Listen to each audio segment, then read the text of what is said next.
Hi traders, നമുക്കിന്ന് forex ട്രേഡിങ്ങിൽ WTI USD അതായത് crude ഓയിലിനെ കുറിച്ച് നോക്കാം. ഇന്ന് തിങ്കളാഴ്ച. ഇന്നലെ WTI USD അതായത് ക്രൂഡ് ഓയിൽ വില താഴേക്ക് വന്ന് 65.455 ആയി. വീണ്ടും അവിടുന്ന് റീട്രേസ്മെൻ്റ് എടുത്ത് താഴോട്ട് വന്ന് 65.237 ഇറങ്ങിയിരിക്കുകയാണ്. ഇന്ന് തിങ്കളാഴ്ച നമുക്ക് മിക്സഡ് ട്രെൻഡായിട്ടാണ് കാണാൻ സാധിക്കുന്നത്. പിന്നെ അതുപോലെ ഇതിനെപ്പറ്റിയുള്ള ന്യൂസുകൾ വരുന്നുണ്ട്. കാരണം ജിയോ പൊളിറ്റിക്കലി ഏകദേശം സീസ് ഫയറും അതൊക്കെ സൊല്യൂഷനിലേക്ക് എത്തിക്കൊണ്ടിരിക്കുകയാണ്. അതുപോലെ ഓഗസ്റ്റിൽ ക്രൂഡിൻ്റെ സപ്ലൈ പിന്നെ കൂട്ടാൻ, അതായത് പ്രൊഡക്ഷൻ കൂട്ടാൻ വേണ്ടി നിൽക്കുകയാണ്. OPEC രാജ്യങ്ങൾ കംപ്ലീറ്റ് പിന്നെ പ്രൊഡക്ഷൻ കൂട്ടണമെന്ന് തീരുമാനത്തിലെത്തിയിരിക്കുകയാണ്. അതിൽ UAE പെടും. പിന്നെ കസാഖിസ്ഥാൻ എല്ലാ മറ്റ് OPEC രാജ്യങ്ങളും പിന്നെ തീരുമാനിച്ചിരിക്കുകയാണ്. അപ്പം വീണ്ടും ക്രൂഡ് വില താഴോട്ട് കുറയാനാണ് സാധ്യത. 60 വരെ എത്താമെന്നൊക്കെ പ്രവചിക്കുന്നുണ്ട്. എങ്ങനെയാലും കുറഞ്ഞുകൊണ്ടിരിക്കുകയാണ്.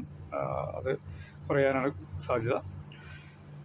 പിന്നെ നമുക്ക് ഡോളറിൻ്റെ റേറ്റ് ഏകദേശം 97.18, അതായത് 0.21 ലാഭത്തിൽ 97.18 നിൽക്കുകയാണ്. നമുക്ക് ഏകദേശം പിന്നെ ക്രൂഡിൻ്റെ ഇമ്മീഡിയറ്റ് ലെവൽ നോക്കാം. റെസിസ്റ്റൻസും സപ്പോർട്ടേഴ്സും ഫോർ സ്കാൽപ്പേഴ്സിനുള്ള സപ്പോർട്ടും റെസിസ്റ്റൻസും നോക്കാം. ഫസ്റ്റ് റെസിസ്റ്റൻസ് 66.13, പിന്നെ 66.41, 66.64. അത് കഴിഞ്ഞ് ഫസ്റ്റ് സപ്പോർട്ട് 65.58, 65.17, 64.80 എന്നിങ്ങനെയായിരിക്കും. പിന്നെ ഡേ ട്രേഡേഴ്സിനുള്ള റെസിസ്റ്റൻസും സപ്പോർട്ടും നോക്കാം.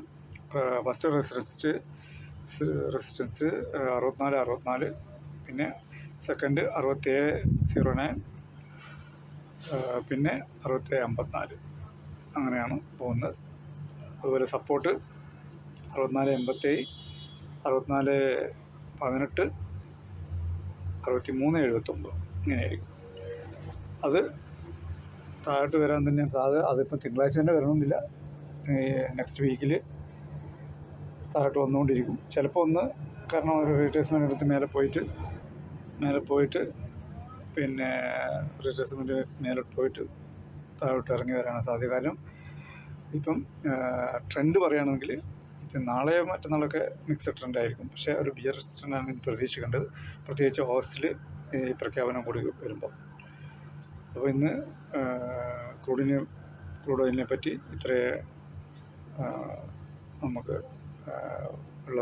അറിയാനുള്ളത്. പിന്നെ എന്താ പറയുക, സാധാരണ പറയുമ്പോൾ തന്നെ ഓരോ യൂണിറ്റ് നഷ്ട സാധ്യതകൾ വിധേയമാണ്. അപ്പം കിട്ടിയ ഇതിൻ്റെ അടിസ്ഥാനത്തിലാണ് നമ്മൾ പറയുന്നത്. മാക്സിമം പിന്നെ റെസിസ്റ്റൻസും സപ്പോർട്ടും നോക്കി ചെയ്യുക.